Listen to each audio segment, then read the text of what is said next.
제주에서 시작해 부산, 대구, 대전 등 경부선 거점 도시들을 차례로 찾아 한 표를 호소했습니다. 특히 정권 교체를 강조하는 데 중점을 뒀습니다. 자신은 여의도의 문법도 셈법도 모르지만 국민이 불러서 이 자리에까지 서게 됐다며 민주당을 향해 시대착오적인 운동권 이념에 빠져 국민보다는 정파 이익만 따진다는 메시지도 내놨습니다. 또 이재명 후보를 향해 부패의 몸통이라고 비판하면서 이번 선거에서 심판한다면 민주당도 살릴 수 있다. 민주당의 상식 있는 사람들과 함께 협치의 정치를 해나가겠다고 했습니다. 윤 후보는 서울시청 광장에 이어 서울 건대 입구와 강남역을 찾아 마지막까지 한 표를 호소할 예정입니다. 정의당 심상정 후보는 서울 대학가에서 집중 유세를 벌였습니다. 지금은 청년 유동인구가 많은 서울 신촌에서 마지막 유세를 진행하고 있습니다. 심상정 후보는 온종일 소신 투표를 강조했습니다. 누가 싫어서 찍는 한 표는 내 삶을 바꿀 수가 없다며 청년의 미래 또 다당제 실현을 위해 소신 투표를 해달라고 목소리를 높였습니다. 지금까지 정치부에서 전해드렸습니다. 울진 삼척 산불이 닷새째 계속 이어지고 있는 가운데 오후 한때 국내 최대 금강송 군락지 일부까지 불이 번졌습니다. 강릉 동해 산불은 대부분 진화가 됐는데요. 경북과 강원의 대형 산불 소식 이호준 기자가 보도합니다. 동해안 울진과 삼척 산불은 닷새째 이어지고 있습니다. 오늘도 주부를 잡기는 어려워 보이지만 진화 작업은 다소 진척을 보이고 있습니다.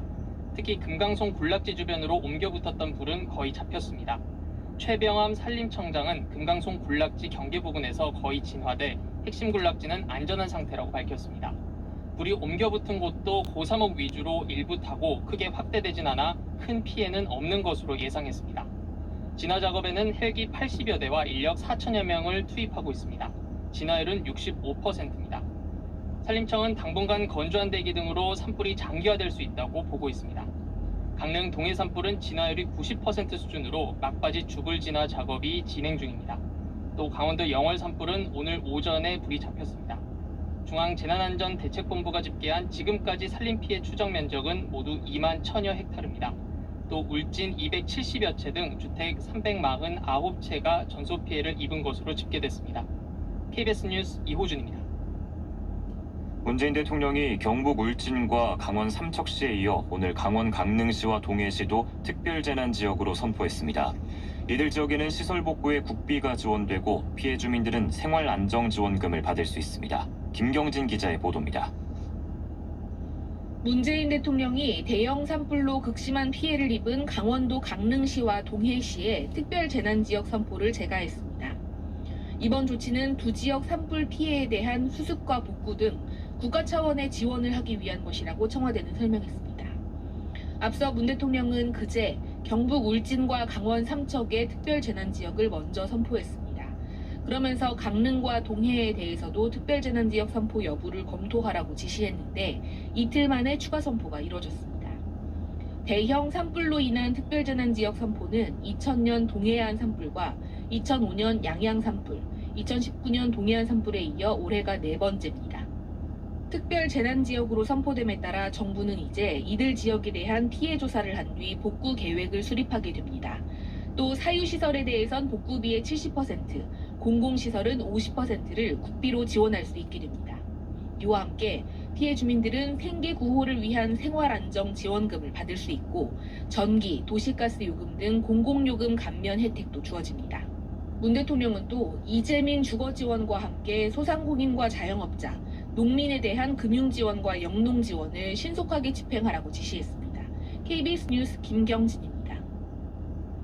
우리 군이 서해 북방 한계선 NLL을 침범해 우리 쪽으로 넘어온 북한 선박 한 척을 납포해 조사하고 있습니다. 선박을 쫓아온 북한 경비정도 한때 NLL을 침범했다가 우리 군 경보 사격에 돌아갔습니다. 홍진아 기자가 보도합니다. 오늘 오전 9시 반쯤 북한 선박 한 척이 서해 북방 한계선 NLL을 넘어 백령도 동쪽 10km 부근 해역까지 왔다고 합동참모본부가 밝혔습니다. 군은 북한 선박이 NLL을 침범할 당시 통신망을 통해 2차례 경고했습니다. 이 선박을 쫓아온 북한 경비정도 NLL을 침범해 우리 해역에 약 7분간 머무른 것으로 파악됐습니다. 오전 9시 49분쯤 북한 선박을 뒤따라온 경비정이 NLL을 넘어왔고 이에 해군 참수리 고속정이 함포 3발을 발사하며 한 차례 경고 사격을 하자 경비정은 NLL 북방으로 이동했다고 합참 관계자는 밝혔습니다. 북한 경비정이 NLL을 넘어온 것은 2018년 이후 처음입니다. 우리 해군은 NLL을 넘어온 북한 철선 선박의 승선에 검색한 뒤 백령도로 선박을 예인해 관계 기관에서 정확한 경위를 조사하고 있습니다. 선박에는 군복 차림의 6명과 사복 1명 등 7명이 타고 있었고 무장은 하지 않았던 것으로 알려졌습니다. 이들은 초기 조사에서 이삿짐을 나르다가 항로를 착오했다며 귀순 의사가 없다고 말한 것으로 전해졌습니다. 군은 남하한 북한 선박을 조사하고 있다는 내용으로 북측에 2차례 통지하고 우발적 상황에 대비해 해상 경비 전력을 운용하고 있다고 설명했습니다. KBS 뉴스 홍진아입니다. 러시아가 우크라이나 내 5개 도시에서 민간인이 대피할 수 있도록 인도적 통로를 개방했다고 밝혔습니다. 앞서 키이우 외곽 이르핀에선 주민 2,000명이 교전을 피해 긴급 탈출하는 등 피난민 수는 170만 명을 넘어섰습니다. 정창화 기자의 보도입니다. 러시아 국방부가 우크라이나 민간인이 대피할 수 있도록 인도적 통로를 개방했다고 밝혔습니다.